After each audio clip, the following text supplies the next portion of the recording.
நம்ம சென்னை நகரத்துடைய பழைய பேர் மெட்ராஸ், அதை மதராஸ்னு சொல்லுவாங்க.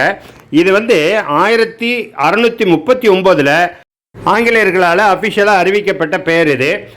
அதுலேருந்து 1996 வரையும் அந்த மெட்ராஸுங்கிற பேர் தான் இருந்தது. 96 தான் சென்னைன்னு பேர் மாற்றப்பட்டது. நம்ம மெட்ராஸ் யூனிவர்சிட்டி 1857 நிறுவப்பட்டது.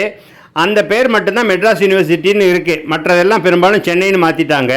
அதே போல் மெட்ராஸுங்கிற பெயரை கொண்ட மெட்ராஸ் லிட்ரரி சொசைட்டி அப்படிங்கிறது சென்னையில் உள்ள ஒரு பிரபலமான இடத்துல இருக்குது. அதை கேட்டால் நீங்களே ஆச்சரியப்படுவீங்க.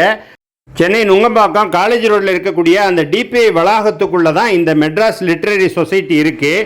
1812 துவக்கப்பட்டது. அதாவது 212 ஆண்டுகளுக்கு முன்னாடி துவக்கப்பட்ட அந்த மெட்ராஸ் லிட்ரரி சொசைட்டியை பற்றிய முழு விவரங்களை நாம் ஒரு முழு காணொலியாக போட இருக்கிறோம். காண தயாராகுங்கள்.